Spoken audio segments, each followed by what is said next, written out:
இந்த வீடியோவை எண்டு வரைக்கும் பாருங்க. கடைசியில் நான் கேட்குற கொஷினுக்கு உங்களோட ஆன்சர்ஸ் அண்ட் சஜஷன்ஸ் எனக்கு கொடுங்க.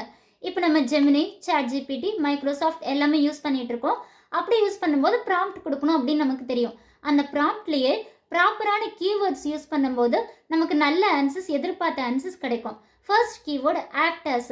For example, act as a teacher, act as a doctor, அந்த மாதிரி கொடுக்கும்போது ஒரு டாக்டராக இருந்து ஒரு டீச்சராக இருந்து நமக்கு என்ன ஆன்சர் கொடுக்கணுமோ அந்த மாதிரி ஆன்சர்ஸ் நமக்கு கொடுக்கும். And then step by step. இது எதுக்காக அப்படின்னு பார்த்தீங்கன்னா, ஒரு பெரிய ஆன்சர், ஒரு ப்ராப்ளம்லாம் இருக்குது அப்படின்னா அது ஸ்டெப் பை ஸ்டெப்பாக நமக்கு ஆன்சர் சொல்லி கொடுக்கும். அடுத்து பிரேக் டவுன். இதுவும் அதே மாதிரி தாங்க. ஒரு பெரிய டாபிக் இருக்குது அப்படின்னா நமக்கு குட்டி குட்டியாக அதை டிவைட் பண்ணி சொல்லி கொடுத்துரும். அடுத்தது சம்மரைஸ். இது எதுக்காக அப்படின்னு பார்த்தீங்கன்னா, ஒரு பெரிய பேராகிராஃப் கொடுக்கும்போது அதை நமக்கு சின்னதாக சம்மரியாக கொடுக்கறதுக்கு ரொம்ப ரொம்ப யூஸ்ஃபுல்லாக இருக்கும். அடுத்து அனலைஸ். இது எதுக்காக அப்படின்னு பார்த்தீங்கன்னா, ஒரு டீப் ரிசர்ச் கொடுக்குறோம் அப்படின்னும் போது அந்த பெரிய டாப்பிக்லேருந்து அதை அனலைஸ் பண்ணி நம்ம என்ன எதிர்பார்க்குறோமோ அதுக்கான ஆன்சர்ஸை நமக்கு கொடுத்துரும். அடுத்து ஜஸ்டிஃபை.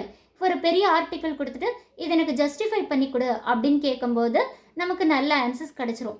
அடுத்து டிஃபைன் அப்படின்னு கொடுக்கும்போது ஒரு பெரிய ப்ராப்ளம்லாம் இருக்கும்போது அது நமக்கு அதில் என்ன டெஃபினிஷனோ அதை மட்டும் கொடுத்துரும். அடுத்து பிரெயின் ஸ்டார்ம்.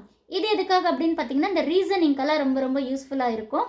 அடுத்து நெக்ஸ்ட் என்ன யூஸ் பண்ணலாம் அப்படின்னு பார்த்தீங்கன்னா, இமேஜின். இது நமக்கு எல்லாருக்குமே தெரியும். இப்போ நான் வந்து ஒரு ஃபாரஸ்ட்டில் போயிட்டுருக்கேன், எனக்கு வழியே தெரியல, இமேஜின் பண்ணி என்னை எப்படி கரெக்டாக கைட் பண்ணுவேன், அந்த மாதிரிலாம் கேட்கலாம். ஓகேங்க, இப்போ நான் உங்ககிட்ட கேட்க போகிற கொஸ்டின், முன்னாடிலாம் ஏஐலாம் வரதுக்கு முன்னாடி இப்போ நமக்கு எதாவது டாபிக் கொடுக்குறாங்க அப்படின்னா நம்ம ஒரு லைப்ரரியில் போயிட்டு ரிசர்ச் பண்ணி இல்லை கூகுளில் தேடும்போது வெப்சைட் மட்டும் வரும். ஒவ்வொரு வெப்சைட்டை நம்ம படித்து பார்த்து எடுப்போம். ஆனால் இப்போது நம்மளால் அந்த மாதிரி யோசிக்க முடியுதா? நம்ம என்ன கொஸ்டின் கேட்டாலும் அதுலேயே எல்லா ஆன்சர்ஸும் வந்துடுது. அப்படி இருக்கும்போது நம்மளோட திங்க் பண்ணுற கெப்பாசிட்டி குறையுதோ, நமக்கு கொஞ்சம் லேசினஸ் அதிகமாகுதோ அப்படின்ற மாதிரி எனக்கு தோணுது. உங்களுக்கு என்ன தோணுது அப்படின்றது கமெண்ட்ஸில் எனக்கு சொல்லுங்கள். தேங்க்யூ.